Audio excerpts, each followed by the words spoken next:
Mr. Speaker, Go ahead. I rise to defend the Deputy President Rigathi Gachagua against what I am calling mob justice, a process that has not given him the right of reply, a process that has gone on, presented some fact charts to the villages, and disseminated information to the members of public without giving him the opportunity to defend himself. Hold your horses, Wamuchomba. I was consulting with KJ. I didn't hear what you said. Can you repeat?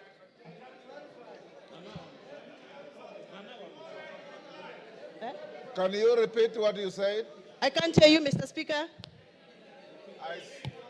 Repeat what you said. I didn't hear. I was consulting with Honorable Member for Dagoretti.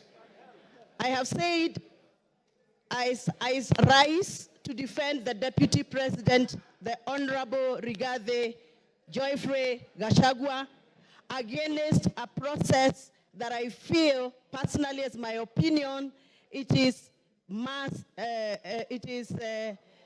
justice against the Deputy President because he has not been given the right of reply before we went for public participation. That is what I've said. Honorable Wamuchomba. According to the standing order here. Honorable Wamuchomba, that is neither factual nor legal because the Deputy President is appearing before this House at 5. So be factual. Mr. Speaker, yes. Please allow me to execute my point, and you can guide. Procedurally, Mr. Speaker, the fact sheets that were distributed in our constituencies had allegations that were read out to members of public as facts.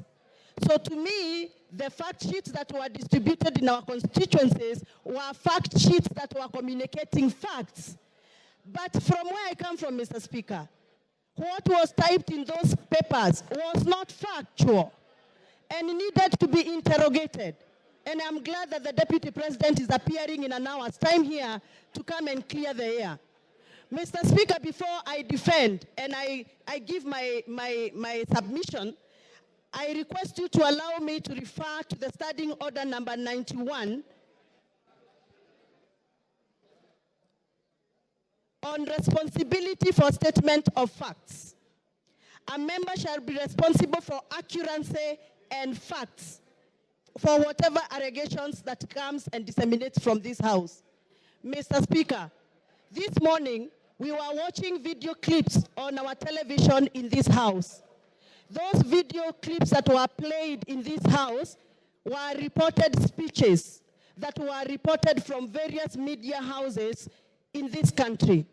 Mr. Speaker, according to the Kenyan Constitution and the Data Protection Act, it is our duty to clarify information before we disseminate and use it for a quasi-judicial process like we are handling today. Mr. Speaker, I would want your guidance whether those media clips that were used this morning in the floor of this House by the mover of this motion, whether those media clips were qualified to be used in this process of impeachment. Mr. Speaker, my other issue is I will be glad that the mover of this motion clarifies that the allegation around the corruption issues on procurement matters have been taken through the right areas of Auditor General so that we can have fact to discuss this afternoon. Otherwise, according to me, the allegations that have been tabled by the mover of these motions are mere mudslinging, they are hearsay, they are gossips, and they must stop. And Mr. Deputy President must continue working for this country with all the energy, with all the labor, and with all the love that he has had.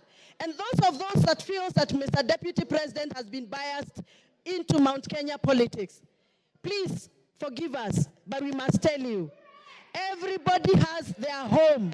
The Deputy President comes from Mount Kenya, and every good thing starts from Jerusalem. Even Jesus had to start his good work from Jerusalem.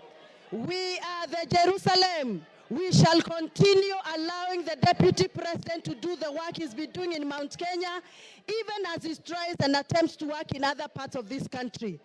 I have personally escorted the Deputy President in other areas outside Mount Kenya. I know Mr. Deputy President has tried. It is barely 2 years before Mr. Deputy President continues with his work. Please allow him space to work. 2 years are not sufficient.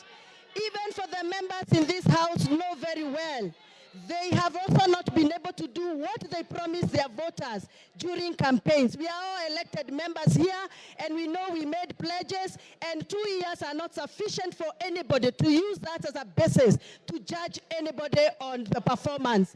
I support that the Deputy President be given the opportunity to serve this country, and those that are attacking the Deputy President for working on behalf of the Mount Kenya region, they must also accept that everybody has a village where they come from, everybody has a home where they come from, and every good thing starts from Jerusalem, just like Jesus Christ did.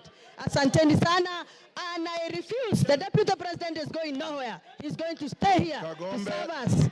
To serve us as we gave him votes. Thank you very much. Thank you, Speaker.